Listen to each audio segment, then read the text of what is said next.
Capítulo 2. Regime e espiritualidade. Intemperança é pecado. Ninguém que professe piedade considere com indiferença a saúde do corpo, iludindo-se com o pensamento de que a intemperança não é pecado e não afeta a espiritualidade. Existe íntima correspondência entre a natureza física e a natureza moral. Quanto a nossos primeiros pais, o desejo imoderado trouxe em resultado a perda do Éden. A temperança em todas as coisas tem mais que ver com nossa restauração no Éden do que os homens o imaginam. A transgressão da lei física é transgressão da lei de Deus. Nosso Criador é Jesus Cristo. Ele é autor de nosso ser. Criou a estrutura humana. É o autor das leis físicas, assim como da lei moral. E o ser humano que se descuida, que descura dos hábitos e práticas atinentes à sua saúde e vida física, peca contra Deus. Muitos que professam amar a Jesus Cristo não mostram a devida reverência e respeito por aquele que deu sua vida para salvá-los da morte eterna. O Senhor não é reverenciado, nem respeitado, nem reconhecido. Isto é evidente pelo dano causado a seus próprios corpos em violação das leis de seu ser.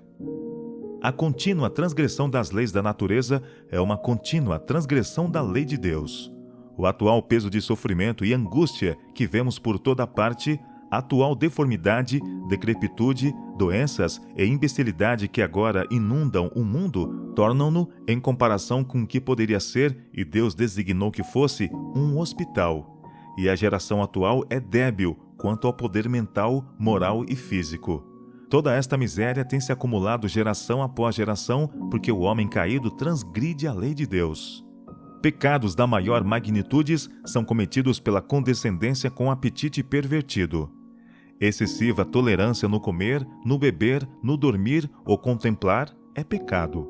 A ação saudável e harmoniosa de todas as faculdades do corpo e da mente resultam em felicidade, e quanto mais elevadas e refinadas faculdades, mais pura e perfeita a felicidade.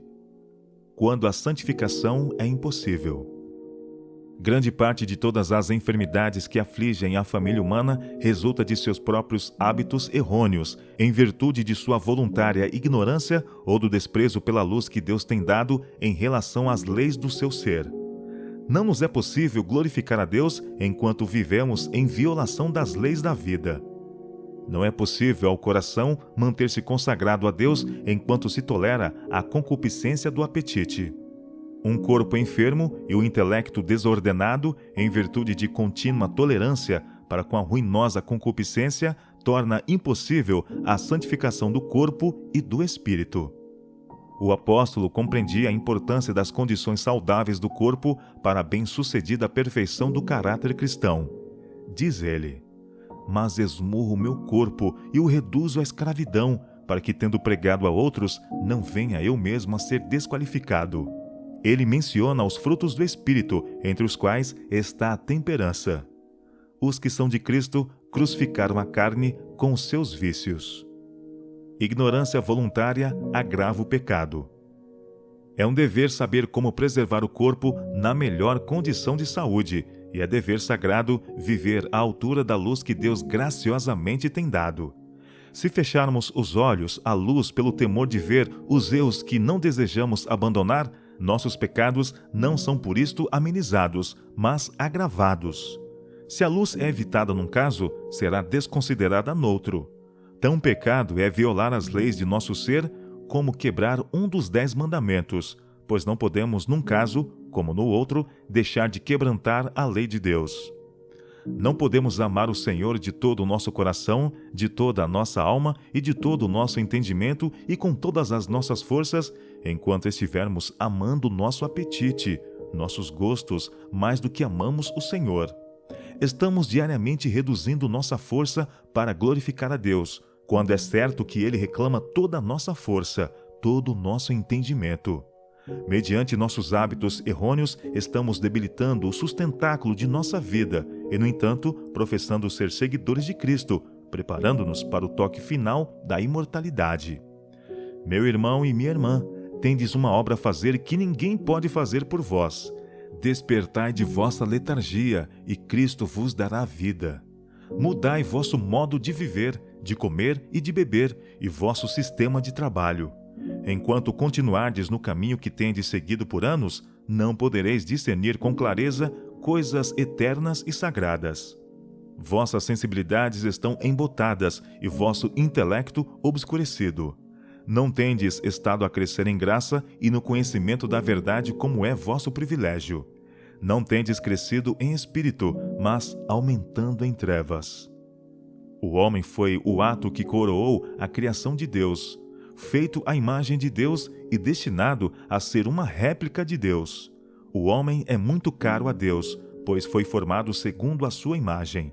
Este fato deve impressionar-nos com a importância de ensinar por preceito e exemplo o pecado de macular, por condescendência para com o apetite ou por qualquer outro pecado, o corpo que é destinado a representar Deus ao mundo. Efeitos mentais da desobediência a leis físicas. Deus requer de seu povo crescimento progressivo. Devemos aprender que condescender com apetite constitui o maior embaraço ao cultivo do espírito e à santificação da alma. Apesar de sua adesão à reforma de saúde, muitos seguem regime impróprio. Não devemos preparar para o sábado mais liberal provisão de alimento, nem maior variedade que nos outros dias. Em lugar disto, a comida deve ser mais simples e menos se deve comer, a fim de a mente estar mais clara e vigorosa para compreender as coisas espirituais. Um estômago abarrotado quer dizer um cérebro pesado. As mais preciosas palavras podem ser ouvidas e não apreciadas devido à mente estar confusa por uma alimentação imprópria. Comendo demais no sábado, muita gente faz mais do que julga para se tornar incapaz de receber o benefício de suas sagradas oportunidades. Tem-se me mostrado que algumas de nossas reuniões campais estão longe de ser o que Deus deseja que sejam. O povo vem despreparado para a visitação do Espírito Santo de Deus. Geralmente, as irmãs devotam considerável tempo, antes da ocasião, no preparo de vestido para o adorno exterior, enquanto esquecem inteiramente o adorno interior, que é de grande valor à vista de Deus. Também é gasto muito tempo em culinária desnecessária, na preparação de ricas tortas e bolos e outros artigos de alimentação que fazem positivo dano aos que dele participam. Preparassem nossas irmãs bom pão e algumas outras espécies de alimentos saudáveis, e tanto elas como suas famílias estariam melhor preparadas para apreciar as palavras de vida e muito mais susceptíveis à influência do Espírito Santo. Muitas vezes é o estômago sobrecarregado com alimentos que raramente é tão singelo e simples como o ingerido no lar, onde a quantidade de exercício feita é dupla ou tripla. Isto leva a mente a ficar em tal letargia que é difícil apreciar as coisas eternas, e as reuniões terminam e eles ficam desapontados por não haverem desfrutado mais do Espírito de Deus. Seja a preparação de comidas e de vestidos questão secundária, mas comece no lar o exame profundo do coração. Efeitos sobre a apreciação da verdade. Necessitais de mente clara, enérgica, a fim de apreciar o exaltado caráter da verdade, apreciar a expiação e dar a devida estimativa às coisas eternas.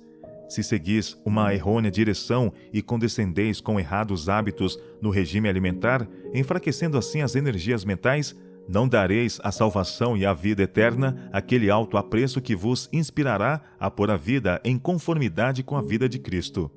Não fareis, para obter inteira conformidade com a vontade de Deus, aqueles diligentes, abnegados esforços que são requeridos por sua palavra e necessários para dar-vos preparo moral para o último toque da imortalidade. Mesmo sendo estritos na qualidade do alimento que tomais, glorificais a Deus em vosso corpo e em vosso espírito, os quais lhe pertencem, ao ingerir tal quantidade de alimentos? Os que sobrecarregam o estômago com tanto alimento e assim pressionam a natureza não podem apreciar a verdade que deviam ouvir e considerar. Não podem despertar as sensibilidades entorpecidas do cérebro para aquilatar o valor da expiação e o grande sacrifício feito em favor do homem caído. É importante que tais pessoas apreciem as grandes, preciosas e excelentes riquezas em reserva para os fiéis vencedores. A parte animal de nossa natureza jamais deve ser deixada a governar a parte moral e a intelectual. Alguns estão sendo tolerantes para com o desejo carnal, o qual guerreia contra a alma, e é um constante obstáculo ao seu progresso espiritual. Levam eles consigo sempre uma consciência acusadora, e ao falar-se a verdade com franqueza, ofendem-se. Condenam-se a si mesmos e entendem que o assunto foi propositadamente escolhido para ferir o seu caso. Sentem-se ofendidos e atingidos, afastando-se das assembleias dos santos. Deixam de reunir-se, para que assim procedendo não sintam a consciência perturbada. Perdem logo o interesse nas reuniões e o amor pela verdade, e a menos que se modifiquem por completo, voltarão atrás e assumirão seu lugar com a hoste rebelde, que se coloca sob a bandeira negra de Satanás. Se esses crucificarem as concupiscências carnais que combatem contra a alma, ficarão fora do caminho, onde as setas da verdade passarão sem feri-los. Mas enquanto condescenderem com o concupiscente apetite e assim acariciarem os seus ídolos, far-se-ão alvos para as setas da verdade, e se a verdade é de alguma forma proferida, tem de ofendê-los. O uso de estimulantes antinaturais é danoso à saúde e tem influência obscurecedora sobre o cérebro, tornando-lhe impossível apreciar coisas eternas. Os que acariciam esses ídolos não podem retamente avaliar a salvação que Cristo operou por eles mediante uma vida de abnegação, de constante sofrimento e vexame, entregando finalmente sua própria vida sem pecado para salvar da morte iminente o homem. Manteiga e carne são estimulantes. Isto tem danificado o estômago e pervertido o gosto. Os nervos sensitivos do cérebro são insensibilizados e o apetite animal fortalecido às expensas das faculdades morais e intelectuais. Essas elevadas faculdades de função controladora têm sido enfraquecidas, de maneira que as coisas eternas não têm sido discernidas. A paralisia tem entorpecido o que é espiritual e devocional. Satanás tem triunfado por ver quão facilmente pode ele vencer pelo apetite e controlar homens e mulheres de inteligência, destinados pelo Criador para fazer uma boa e grande obra. Efeitos sobre o discernimento e a decisão. Tudo que nos diminui a força física enfraquece a mente e a torna menos capaz de discernir entre o bem e o mal. Ficamos menos aptos para escolher o bem e temos menos força de vontade para fazer aquilo que sabemos ser justo. O mau uso de nossas forças físicas abrevia o período de tempo em que nossa vida pode ser usada para a glória de Deus e nos incapacita para cumprir a obra que Deus nos deu para fazer. Aqueles que, tendo tido luz sobre a questão de comer e vestir-se com simplicidade, em obediência às leis morais e físicas, ainda deixam a luz que lhes indica o dever, fugirão ao seu dever em outras coisas. Por fugirem à cruz que deviam assumir, a fim de estar em harmonia com a lei natural, maculam a consciência e, por evitar descrédito, violarão os 10 mandamentos. Há da parte de alguns decidida indisposição em suportar a cruz, desprezando a afronta. Os que acarretam enfermidade sobre si, por satisfazerem ao apetite, não têm corpo e mente saudáveis. Não podem pesar as evidências da verdade, nem compreender os reclamos de Deus. Nosso Salvador não estenderá tão baixo o seu braço para erguê-los de seu degradante estado, enquanto persistirem em prosseguir num caminho que os conduzirá cada vez mais baixo. De todos se requer que façam o que puderem para preservar sadio o corpo e saudável a mente. Se satisfizerem ao vulgar apetite, obliterando assim suas sensibilidades e entorpecendo suas faculdades perceptivas, de maneira que não possam apreciar o exaltado caráter de Deus ou deleitar-se no estudo de sua palavra, podem estar certos de que Deus não aceitará sua oferta indigna mais depressa do que aceitou a de Caim. Deus reclama deles que se purifiquem de toda a impureza da carne e do espírito, aperfeiçoando a santidade no temor do Senhor. Depois de haver o homem feito tudo em seu poder para garantir a saúde, recusando satisfazer ao apetite e às paixões grosseiras, a fim de possuir mente saudável e imaginação santificada, para que possa fazer a Deus uma oferta em justiça, está então salvo somente pelo milagre da graça de Deus, como a arca esteve salva sobre os vagalhões da tormenta. Noé havia feito tudo o que Deus dele requerera ao preparar a arca. Então Deus fez aquilo que o homem não podia fazer e preservou a arca pelo seu miraculoso poder. O abuso do estômago mediante satisfação do apetite, eis uma pródiga fonte da maioria das provas disciplinares na igreja. Os que comem e trabalham com intemperança e irracionalidade falam e agem irracionalmente. Um homem temperante não pode ser um homem paciente.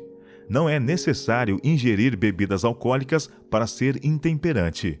O pecado do comer intemperante, do comer com demasiada frequência, do comer demais e alimentos ricos e não saudáveis, destrói a saudável ação dos órgãos digestivos, afeta o cérebro, perverte o juízo, impedindo o pensamento e a ação racionais, calmos e saudáveis. Esta é uma produtiva fonte de provas disciplinares na igreja. Portanto, para que o povo de Deus esteja numa situação aceitável com ele, que lhe permita glorificá-lo no corpo e no espírito, que lhe pertencem, precisa com interesse e zelo negar a satisfação de seus apetites, exercendo temperança em todas as coisas. Então pode ele compreender a verdade em sua beleza e pureza e manifestá-la em sua vida, e mediante uma conduta sábia, judiciosa, correta, evitar de dar aos inimigos de nossa fé qualquer ocasião para desacreditar a causa da verdade. Irmão e irmã G, despertai, eu vos rogo. Não haveis recebido a luz da reforma de saúde e agido com base nela. Se houvesseis restringido o vosso apetite, ter-vos-ei poupado muito trabalho e despesas extras. E o que é de consequência ainda mais vasta, teríeis mantido em reserva para vós mesmo melhor condição de saúde física e maior grau de força intelectual para apreciar verdades eternas. Teríeis cérebro mais claro para pesar as evidências da verdade e estaríeis melhor preparados para dar a outros a razão da esperança que há em vós. Alguns têm escarnecido desta obra de reforma, dizendo que era desnecessária, que era um excitamento destinado a desviar o espírito da verdade presente. Têm eles dito que o assunto tem sido levado a extremos. Não sabem a respeito do que estão falando. Enquanto homens e mulheres que professam piedade estão enfermos do alto da cabeça à planta dos pés, enquanto suas energias físicas, mentais e morais estão debilitadas pela satisfação do apetite depravado e o trabalho excessivo, como podem eles pesar as evidências da verdade e compreender os reclamos de Deus? Se suas faculdades morais e intelectuais estão obscurecidas, não podem eles apreciar o valor da expiação ou o exaltado caráter da obra de Deus, nem deleitar-se no estudo de sua palavra. Como pode um dispéptico nervoso estar sempre pronto a dar uma resposta a cada pessoa que lhe pergunte a razão da fé que nele há, com temor e mansidão? Quão depressa ele ficaria confuso e agitado, e por sua imaginação enferma, seria levado a ver a questão em pauta sob uma luz errônea, e pela falta daquela mansidão e tranquilidade que caracterizam a vida de Cristo, não seria levado a desonrar sua crença quando contendendo com homens irrazoáveis? Considerando a matéria de um elevado ponto de vista religioso, precisamos ser integrais reformadores para ser semelhantes a Cristo. Vi que nosso Pai Celestial nos concedeu a grande bênção da luz sobre a reforma de saúde, para que possamos atender aos reclamos que Ele tem sobre nós e glorificá-lo em nosso corpo e espírito, os quais lhe pertencem, e finalmente estar sem mancha diante do trono de Deus. Nossa fé requer de nós que elevemos a norma e avancemos. Enquanto muitos põem em dúvida a conduta de outros reformadores de saúde, como homens razoáveis deviam fazer alguma coisa por si mesmos. Nossa raça está em deplorável condição, sofrendo toda sorte de enfermidades. Muitos herdaram doenças e são grandes sofredores em virtude de hábitos errôneos de seus pais. E, no entanto, seguem em relação a si mesmos e a seus filhos o mesmo errôneo caminho que seus pais seguiram para com eles. São ignorantes no que respeita a si mesmos, são enfermos e não sabem que seus próprios hábitos errôneos lhes causam imenso sofrimento. Poucos há, entretanto, que são suficientemente despertos para compreender quanto de seus hábitos dietéticos tem a ver com sua saúde, seu caráter, sua utilidade neste mundo e seu destino eterno. Vi que é dever dos que têm recebido a luz do céu e têm experimentado os benefícios de nela andar, demonstrar maior interesse pelos que estão ainda sofrendo por falta de conhecimento. Os guardadores do sábado, que estão à espera do breve aparecimento do seu Salvador, devem ser os últimos a manifestar falta de interesse nesta grande obra de reforma. Homens e mulheres devem ser instruídos, e pastores e povo devem sentir o fardo da obra que sobre eles repousa, de agitar o assunto e, com veemência, levá-lo a outros. Hábitos físicos têm muito que ver com o sucesso de cada indivíduo. Quanto mais cuidadoso fordes em vosso regime, quanto mais simples e não estimulante o alimento que sustenta o corpo em sua harmoniosa ação, mais clara será a vossa concepção do dever. Há necessidade de fazer-se cuidadosa revisão de cada hábito, de cada prática, visto a possibilidade de uma condição mórbida do corpo lançar uma nuvem sobre tudo. Nossa saúde física é mantida pelo que comemos. Se nosso apetite não está sob o controle de uma mente santificada, se não somos temperantes em tudo o que comemos e bebemos, não estaremos num estado saudável físico e mental para estudar a palavra de Deus com o propósito de aprender o que diz a Escritura. Que farei para herdar a vida eterna? Qualquer hábito não saudável produzirá no organismo uma condição não saudável e a maquinaria viva, delicada do estômago será prejudicada e não estará em condições de fazer o seu trabalho devidamente. O regime tem muito que ver com a disposição de entrar em tentação e cometer pecado. Se o Salvador dos homens, com sua força divina, sentia necessidade de oração, quanto mais deviam os fracos mortais, pecadores, sentir a necessidade de oração, oração fervorosa, constante. Quando Cristo se via mais tenazmente assaltado pela tentação, não comia nada. Confiava-se a Deus e, mediante fervorosa oração e perfeita submissão à vontade de seu Pai, saía vencedor. Os que professam a verdade para estes últimos dias, acima de todas as outras classes de professos cristãos, devem imitar o grande modelo na oração. Basta ao discípulo ser como seu mestre e ao servo como seu senhor. Mateus capítulo 10, verso 25. Nossas mesas acham-se frequentemente cobertas de iguarias que nem são saudáveis nem necessárias, porque amamos mais estas coisas do que a abnegação, o estar livre de doenças e ter mente sã. Jesus buscava diligentemente força de seu Pai. Isto o divino Filho de Deus considerava de maior valor, mesmo para si, do que sentar-se à mesa mais rica e variada. Ele nos deu provas de que a oração é essencial a fim de receber forças para lutar contra os poderes das trevas e realizar a obra que nos foi designada. Nossa própria força é fraqueza, mas a que Deus dá é poder e fará todo o que a recebe mais que vencedor. Efeito sobre influência e prestatividade. Que lástima é que muitas vezes, precisamente quando o maior desprendimento devia ser exercido, o estômago está carregado de um volume de alimentos inadequados que ali permanece em decomposição. O mal-estar do estômago afeta o cérebro. O comedor imprudente não compreende que se está desqualificando para dar conselho sábio, desqualificando-se para estabelecer planos para o melhor funcionamento da obra de Deus. Mas isto é assim. Ele não pode discernir coisas espirituais e, em reuniões conciliares, quando devia dizer sim, de acordo, diz não. Apresenta propostas que estão além do admissível. O alimento que ingeriu obscureceu-lhe as faculdades cerebrais. A tolerância pessoal impede o instrumento humano de testemunhar da verdade. A gratidão que demonstramos a Deus por suas bênçãos é grandemente afetada pelo alimento posto no estômago. A condescendência em matéria de apetite é causa de dissensão, atritos, discórdia e muitos outros males. Palavras impacientes são proferidas e atitudes inamistosas adotadas, práticas desonestas seguidas e paixões manifestadas, tudo por causa dos nervos do cérebro que são afetados pelos abusos acumulados sobre o estômago. Não é possível impressionar alguns com a necessidade de comer e beber para a glória de Deus. A condescendência com o apetite afeta-os em todas as relações da vida. Isto se vê em sua família, em sua igreja, nas reuniões de oração e na conduta dos seus filhos. Isto tem sido a maldição de sua vida.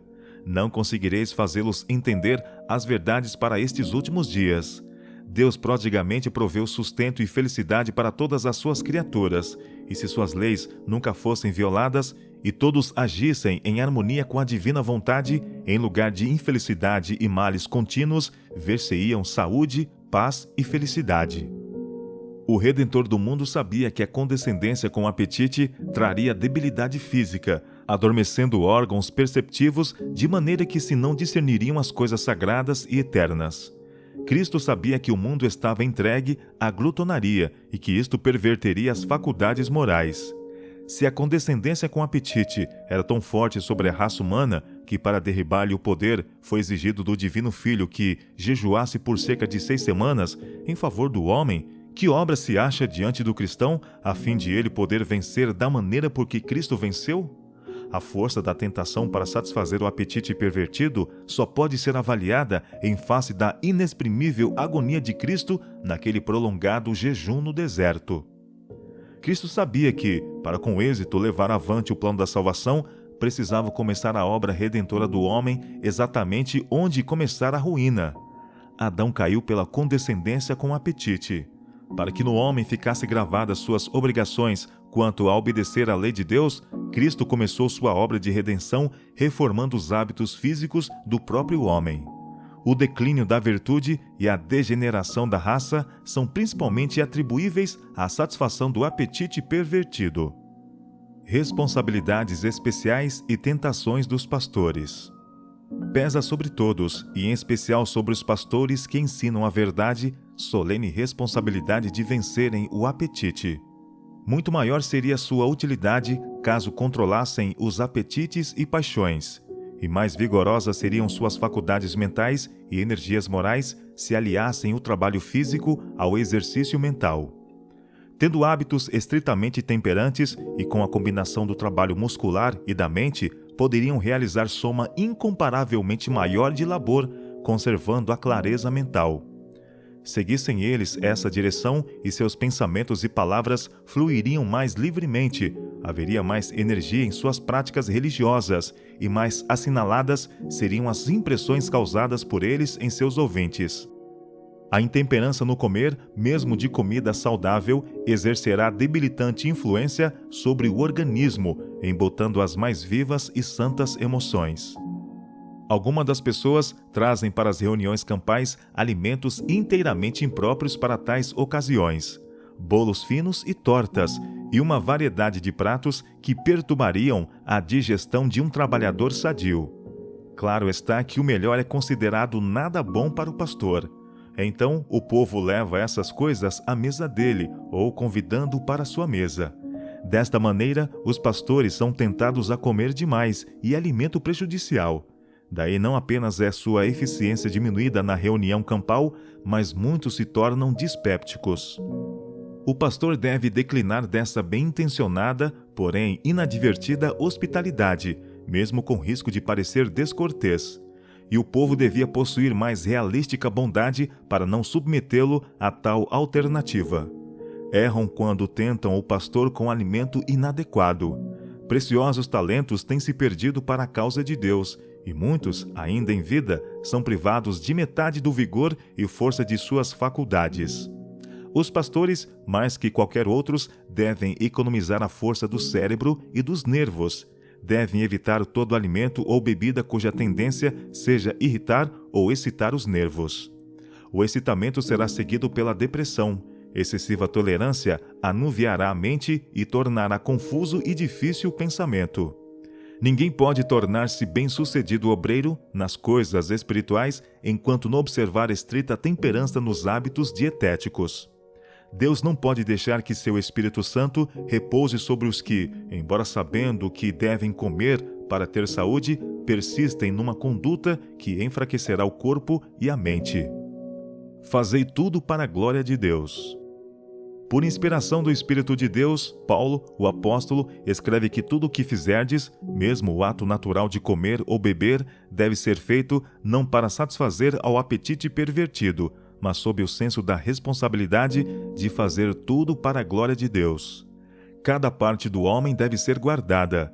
Devemos estar atentos. Não suceda que o que levamos para o estômago expulse da mente pensamentos altos e santos.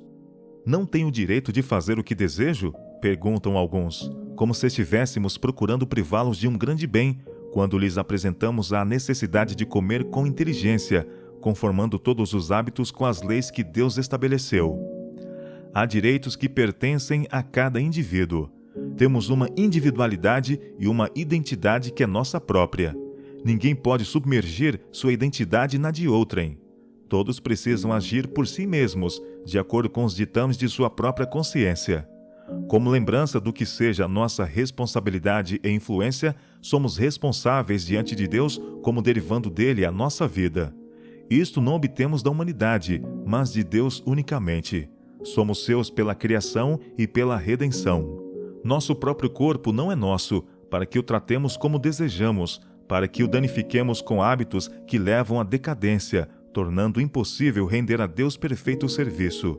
Nossa vida e todas as nossas faculdades lhe pertencem. Ele cuida de nós todo momento, conserva em ação a maquinaria viva. Se fôssemos deixados à nossa própria sorte, por um momento, morreríamos. Somos totalmente dependentes de Deus. Grande lição é aprendida quando compreendemos nossa relação para com Deus e a de Deus para conosco. As palavras: "Não sois de vós mesmos, pois fostes comprados por preço", devem estar penduradas na parede da sala da memória, a fim de podermos sempre reconhecer o direito de Deus sobre nossos talentos, nossas posses, nosso eu individual. Devemos aprender como tratar este dom de Deus na mente, na alma e no corpo, para que, como propriedade adquirida por Cristo, possamos render-lhe serviço agradável. Vossa vereda foi iluminada com relação à reforma de saúde e ao dever que repousa sobre o povo de Deus nestes últimos dias, de exercer temperança em tudo. Vi que vos encontráveis entre aqueles que ficariam para trás quanto a ver luz e a corrigir vossa maneira de comer, beber e trabalhar. À medida que a luz da verdade for aceita e seguida, operará inteira reforma na vida e no caráter de todos os que forem santificados por ela. Relação para com a vida vitoriosa. No comer, no beber e no vestir, todos temos uma direta contribuição para com o nosso progresso espiritual. Muitos dos artigos de alimentação livremente comidos pelos pagãos que os rodeavam eram proibidos aos israelitas. Não era que fosse feita nenhuma distinção arbitrária. As coisas proibidas eram nocivas, e o fato de serem declaradas imundas ensinava a lição de que as comidas prejudiciais são contaminadoras. Aquilo que corrompe o corpo tende a contaminar a alma, incapacita o que o usa para a comunhão com Deus, torna-o inapto para o serviço elevado e santo. O Espírito de Deus não pode vir em nosso auxílio e assistir-nos no aperfeiçoamento do caráter cristão enquanto estivermos sendo condescendentes para com o apetite em prejuízo da saúde e enquanto o orgulho da vida domina. Todos os que são participantes da natureza divina escaparão à corrupção que pela concupiscência há no mundo. É impossível aos que pactuam com o apetite alcançar a perfeição cristã. Isto é verdadeira santificação. Não é meramente uma teoria, uma emoção ou uma forma de expressão, mas um princípio vivo, ativo, permeando a vida diariamente. Requer que nossos hábitos no comer, beber e vestir sejam de tal modo asseguradores da saúde física, mental e moral que possamos apresentar nossos corpos ao Senhor não como oferta corrompida por maus hábitos, mas como um sacrifício vivo, santo e agradável a Deus. Nossos hábitos no comer e no beber mostram se somos do mundo ou se estamos entre aqueles a quem o Senhor, com sua poderosa cunha da verdade, separou do mundo. É a intemperança no comer que torna precária a saúde de tantos, roubando a Deus a glória que lhe é devida. Por deixarem de negar-se a si mesmo, muitos dentre o povo de Deus são incapazes de atingir a elevada norma de espiritualidade que Ele colocou diante deles, e embora se arrependam e se convertam, toda a eternidade testificará da perda sofrida por se haverem rendido ao egoísmo. Quantos se privam das bênçãos mais preciosas que Deus tem em depósito para eles, seja em saúde, seja em dons espirituais. Há muitas almas que reclamam vitórias e bênçãos especiais para que possam fazer alguma coisa apreciável. Para este fim, estão sempre sentindo que lhes é necessário empenhar-se numa exaustiva luta com orações e lágrimas. Quando tais pessoas esquadrinharem as Escrituras com espírito de oração, para conhecer a vontade divina e pô-la em prática de todo o coração, sem reserva alguma nem tolerância de qualquer espécie, encontrarão descanso. Todas as agonias, lágrimas e lutas não lhe produzirão a bênção que anelam. O eu precisa ser totalmente renunciado. Devem fazer a obra que se lhes apresenta, recebendo a plenitude da graça de Deus que é prometida a todos os que a pedem com fé. Se alguém quer vir após mim, negue-se a si mesmo e tome cada dia sua cruz e siga-me. Lucas capítulo 9, verso 23. Sigamos o Salvador em sua simplicidade e renúncia. O homem do Calvário seja por nós enaltecido pela palavra e por vida santa. O Salvador chega muito perto dos que se consagram a Deus. Se já houve um tempo em que mais necessitamos da operação do Espírito Santo no coração e vida, esse tempo é o presente. Asseguremo-nos este poder divino para termos a força de viver uma vida de santidade e renúncia. Como nossos primeiros pais perderam o Éden em consequência do apetite, nossa única esperança de o reconquistar é por meio da firme negação do apetite e da paixão.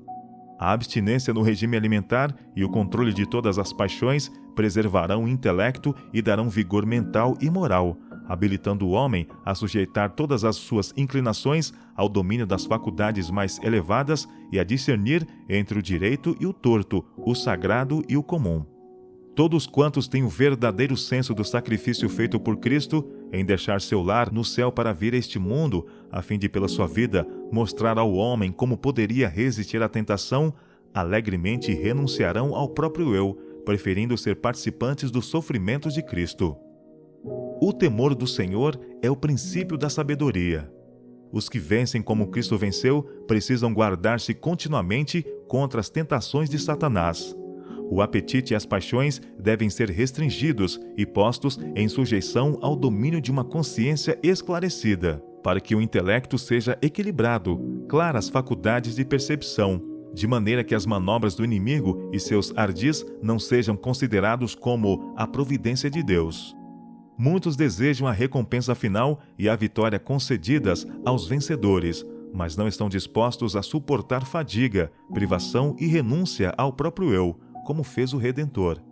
É unicamente por meio da obediência e de contínuo esforço que havemos de vencer como Cristo venceu. A força dominante do apetite demonstrar-se-á a ruína de milhares, quando, se houvessem triunfado nesse ponto, teriam tido força moral para ganhar a vitória sobre qualquer outra tentação de Satanás. Os que são escravos do apetite, no entanto, deixarão de aperfeiçoar o caráter cristão. A incessante transgressão do homem, através de 6.000 anos, tem trazido em resultado doença, dor e morte. E à medida que nos aproximamos do fim do tempo, a tentação do inimigo para ceder ao apetite será mais poderosa e difícil de vencer. O que se apega à luz que Deus lhe deu sobre a reforma de saúde tem um importante auxílio na obra de santificar-se pela verdade e estar habilitado para a imortalidade. Relação do regime dietético para com a moral. Corrupção moral nos primeiros tempos. As pessoas que viveram antes do dilúvio comiam alimento animal e satisfaziam seu lúbrico apetite até que o copo de sua iniquidade se completou e Deus purificou a terra de sua poluição moral pelo dilúvio. O pecado tem predominado desde a queda. Enquanto poucos têm permanecido fiéis a Deus, a grande maioria tem corrompido os seus caminhos diante dele. A destruição de Sodoma e Gomorra foi por conta de sua grande impiedade. Eles deram livre curso a seu intemperante apetite. Daí as suas paixões corrompidas, até que se haviam rebaixado de tal forma e seus pecados se tornaram tão abomináveis que o copo de sua iniquidade se encheu e eles foram consumidos pelo fogo do céu. Os mesmos pecados que acarretaram a ira de Deus sobre o mundo nos dias de Noé existem em nossos dias. Homens e mulheres hoje levam à glutonaria os seus hábitos de comer e beber. Este predominante pecado, a condescendência para com o apetite pervertido, inflamou as paixões dos homens nos dias de Noé e conduziu à corrupção geral, até que sua violência e crimes chegaram ao céu, e Deus lavou a terra de sua poluição moral através de um dilúvio. Os mesmos pecados de glutonaria e bebedice obliteraram a sensibilidade moral dos habitantes de Sodoma, de maneira que o crime parecia ser o deleite de homens e mulheres dessa cidade ímpia. Cristo assim adverte o mundo. O mesmo aconteceu nos dias de Ló. Comiam, bebiam, compravam, vendiam, plantavam e edificavam. Mas no dia em que Ló saiu de Sodoma, choveu do céu fogo e enxofre, e destruiu a todos. Assim será no dia em que o Filho do Homem se manifestar. Cristo nos deixou aqui a mais importante lição. Não encoraja a indolência em seu ensino. Seu exemplo foi o oposto disto. Cristo era um ardoroso trabalhador. Sua vida foi uma vida de abnegação, diligência, perseverança, atividade e economia. Diante de nós, ele coloca o perigo de levar ao extremo o comer e beber. Revela o resultado de entregar-se à condescendência para com o apetite. As faculdades morais são debilitadas, de maneira que o pecado não aparece como tal. Fecham-se os olhos ao crime e paixões inferiores controlam a mente, até que a corrupção geral desarraigue os bons princípios e impulsos, e Deus é blasfemado. Tudo isto é resultado do comer e beber em excesso. Esta é a própria condição das coisas que ele declara existirão por ocasião de sua segunda vinda. Homens e mulheres se advertirão? Aceitarão a luz ou se tornarão escravos do apetite e das paixões subalternas? Cristo nos apresenta algo mais elevado com que nos ocuparmos do que meramente com que comemos, o que beberemos ou com que nos vestiremos. Comer, beber e vestir-se são levados a tais excessos que se tornam crime e estão entre os pecados mais em evidência nos últimos dias e constituem um sinal da breve volta de Cristo. Tempo, dinheiro e força, que pertencem ao Senhor, mas por ele confiados a nós, são gastos em superfluidades desnecessárias no vestir e no luxo do apetite pervertido, que reduz a vitalidade e causa sofrimento e decadência. É impossível apresentar a Deus o nosso corpo em sacrifício vivo, quando esse corpo está cheio de corrupção e enfermidade, em virtude de pecaminosa condescendência. Corrupção predominante em virtude do apetite desregrado. Muitos se admiram de que a raça humana se tenha degenerado tanto física, mental e moralmente. Não compreendem que é a violação dos estatutos e leis divinas e a violação das leis da saúde que tem produzido esta triste degenerência. A transgressão dos mandamentos de Deus tem feito com que sua próspera mão seja removida. A intemperança no comer e no beber e a condescendência para com as paixões baixas têm entorpecido as finas sensibilidades, de maneira que as coisas sagradas têm sido postas no mesmo nível que as comuns. Os que se permitem tornar-se escravos de um apetite glutão vão muitas vezes ainda além e se rebaixam na tolerância para com suas corrompidas paixões, as quais foram excitadas pela intemperança no comer e no beber. Dão livre curso às suas paixões aviltantes, até que a saúde e o intelecto sofrem grandemente. As faculdades racionais são, em grande medida, destruídas por maus hábitos. Irregularidade no comer e no beber e a maneira imprópria de vestir torna depravada a mente, corrompe o coração e leva os mais nobres atributos da alma em escravidão às paixões animais. Ninguém que professe piedade se refira com indiferença à saúde do corpo, iludindo-se a si mesmo com o pensamento de que a intemperança não é pecado, nem afeta sua espiritualidade. Há entre a natureza física e a moral íntima relação. A norma de virtude é elevada ou degradada pelos hábitos físicos. O excesso no comer, ainda que seja o melhor alimento, produzirá condições mórbidas dos sentimentos morais. E se o alimento não é o mais saudável, os efeitos serão ainda mais danosos. Qualquer hábito que não promova ação saudável no organismo degrada as faculdades mais altas e mais nobres. Hábitos errôneos no comer e no beber levam a erros de pensamento e de ação. A tolerância para com o apetite fortalece as propensões animais, dando-lhes ascendência sobre as faculdades mentais e espirituais. Abstende-vos das concupiscências da carne, que combatem contra a alma. É a linguagem do apóstolo Pedro. Muitos admitem esta advertência como aplicando-se apenas aos licenciosos, mas ela tem significado mais amplo. Guarda contra toda satisfação danosa do apetite ou das paixões. É uma advertência muito vigorosa contra o uso de estimulantes e narcóticos, tais como chá, café, fumo, álcool e morfina. A tolerância para com isto pode muito bem ser classificada entre as concupiscências que exercem perniciosa influência sobre o caráter. Quanto mais cedo são esses hábitos formados, mais firmemente eles mantêm suas vítimas na escravidão da luxúria e mais seguramente rebaixarão eles a norma de espiritualidade. Necessitais praticar a temperança em todas as coisas. Cultivai as superiores faculdades da mente, e haverá menos força no crescimento animal. É-vos impossível crescer em força espiritual enquanto vossos apetites e paixões não estiverem sob controle.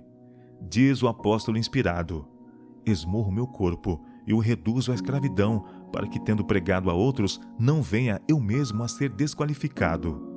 Meu irmão, levantai-vos, eu vos rogo, e deixai que a obra do Espírito de Deus se aprofunde além da superfície, que ela atinja as profundezas da fonte de cada ação. O que se deseja é princípio firme e vigor de ação, tanto nas coisas espirituais como nas temporais. Falta fervor a vossos esforços. Oh, quantos estão baixos na escala da espiritualidade, porque não se negam ao próprio apetite.